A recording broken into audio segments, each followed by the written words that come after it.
जब आपका साधन बनेगा तो आपको गुस्सा आने लगेगी। ये अनुभव की बात कह रहा हूं। जब ठीक साधन बनेगा तो बिल्कुल चिड़चिड़ाहट स्वभाव में आने लगेगी, असहनशीलता। बस इसी को समन कर जाना है सहनशीलता के द्वारा। थोड़ी सी भी बात सहन नहीं होती, वो एकदम क्रोध करने लगता है, क्योंकि उसके अंदर ऊर्जा शक्ति का संचार होता है, पावर बढ़ता है भजन से। और पावर बढ़ता है तो फिर नम्रता के द्वारा, सहनशीलता के द्वारा, तितिक्षा के द्वारा, क्षमा के द्वारा इस पावर को बचाया जाता है, पचाया जाता है, नहीं तो बहुत जल्दी क्षीण हो जाता है। आप देख लेना, सही भजन चल रहा है, ठीक आचरण है आपके, तो पहला दोष पैदा होगा ये असहनशीलता। अगर बात करें तो एक चिड़चिड़ाहट सी होगी, एक अच्छा नहीं लगेगा। जरा सा कोई गलती कर दे तो एकदम कड़वा स्वभाव, इसको शासन में ले। ये होता है, खुद अनुभव की बात कह रहा हूं, होता है। इसलिए कहा कि गुरुजनों की सेवा, सत्य आचरण, सत्य भाषण, सत्य विचार, और फिर कहा मक्रोध हो, अक्रोध, क्रोध ना करना। क्रोध के बहुत से आपके सामने उपाय भेजे जाएंगे जिससे आपको गुस्सा आ जाए, पर आप गुस्सा न कीजिएगा, नहीं तो आपका जो भागवतिक पावर बना है वो क्षय हो जाएगा। बाबा तो इतनी जोर की बात, उड़िया बाबा कहते हैं कि यदि क्षय करना है किसी को तो गुस्सा दिला दो, किसी के तप को क्षय करना है तो उसे गुस्सा दिला दो, और वो गुस्सा हो गया तो 1 महीने के भजन की ऊर्जा शक्ति क्षीण हो जाएगी। भजन तो नष्ट नहीं होता, लेकिन उससे जो अनुभूति होनी चाहिए वो नहीं होगी। सोचो, साल में 12 बार गुस्सा कर लिए तो बचा क्या आपके पास? इसलिए कौन सी दो रहा है, कानुभूतियां हो रही। सहनशीलता के द्वारा क्रोध का त्याग कर दे, गुस्सा त्याग कर दे।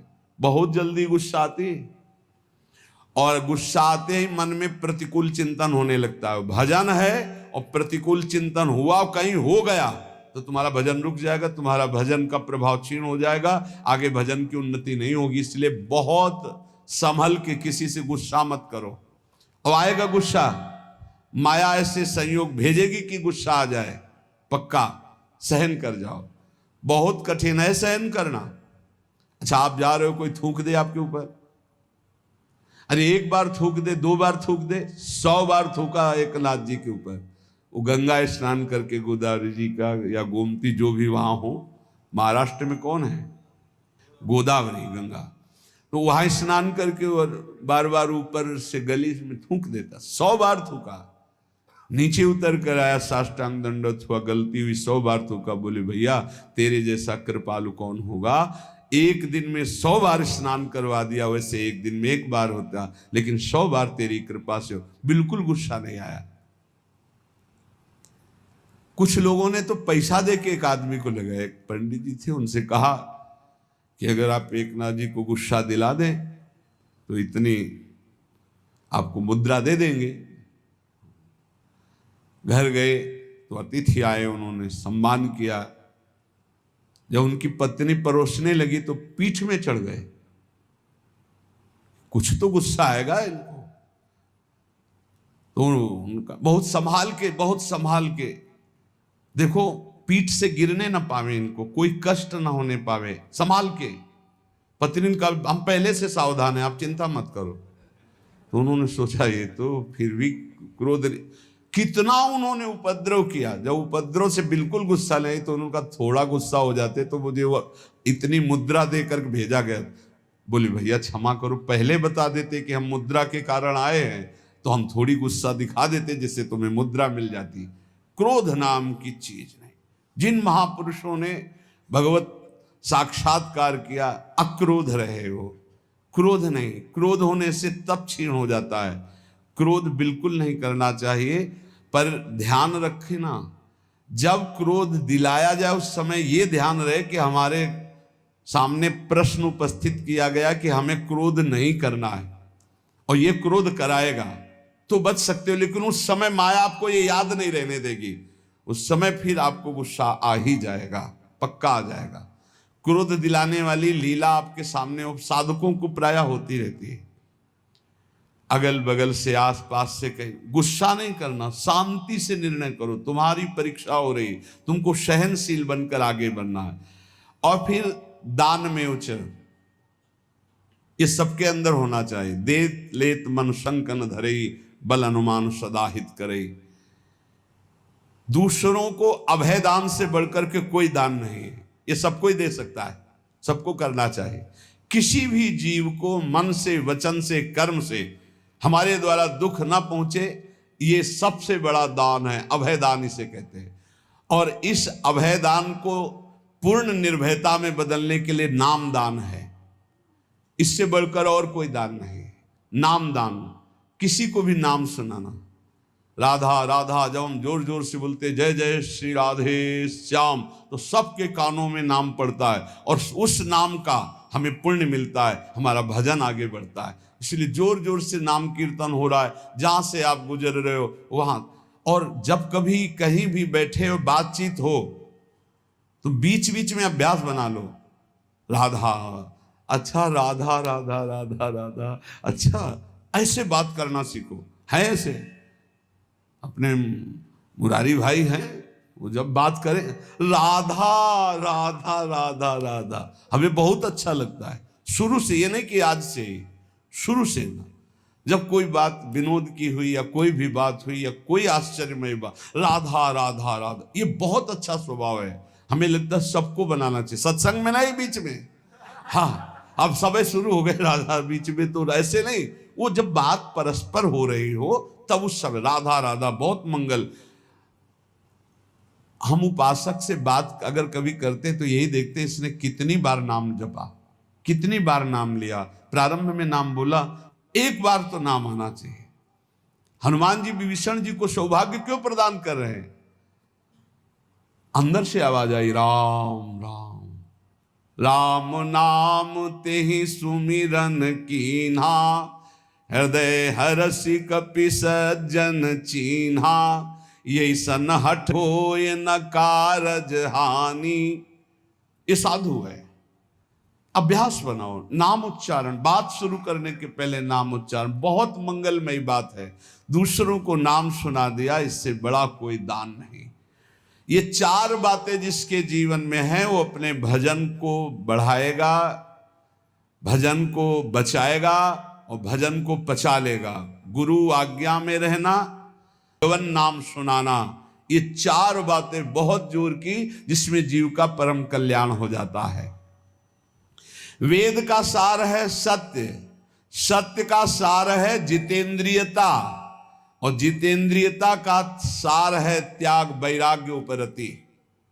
त्याग, भोगों की इच्छा पर भोगूंगा नहीं क्योंकि भगवत प्राप्ति करनी। वैराग्य, भोगने की इच्छा ही नहीं रही। उपरति, भोग ही है, ऐसी वृत्ति खत्म हो गई। ये है संपूर्ण वेदों का सार। जो न्याय युक्त कार्य हो, जिसको महापुरुषों ने किया है, जिसका विधान किया, वही कार्य किया जाए, मनमानी कोई कार्य ना किया जाए।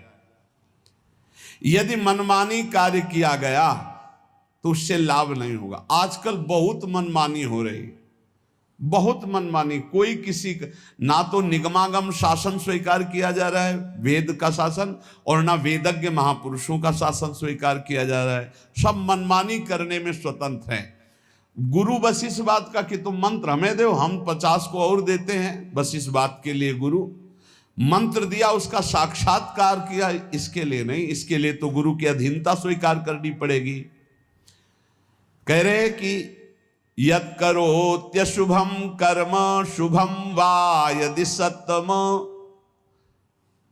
अवश्यम तत्समाप्नोति पुरुषो नात्र संशयः।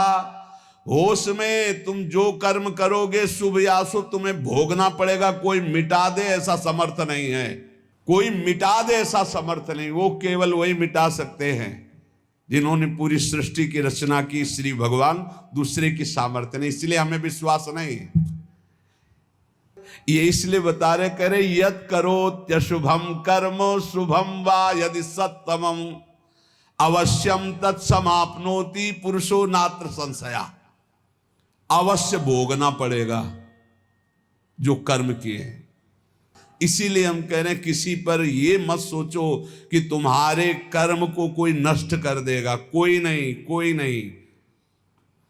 भगवान के पिता दशरथ जी का ये कर्म श्रवण कुमार का धोखे में बद हो जाना क्या नहीं मिटा सकते थे? उनके पिता ने शाप दिया, जैसे मैं पुत्र वियोग से मर रहा हूं ऐसे तू तड़प करके मरेगा। वैसा ही पूज्य महाराज दशरथ जी हा राम कह करके प्राण त्यागे। इसलिए बहुत होश में अगर गलत कर्म करोगे तो उसको भोगना पड़ेगा।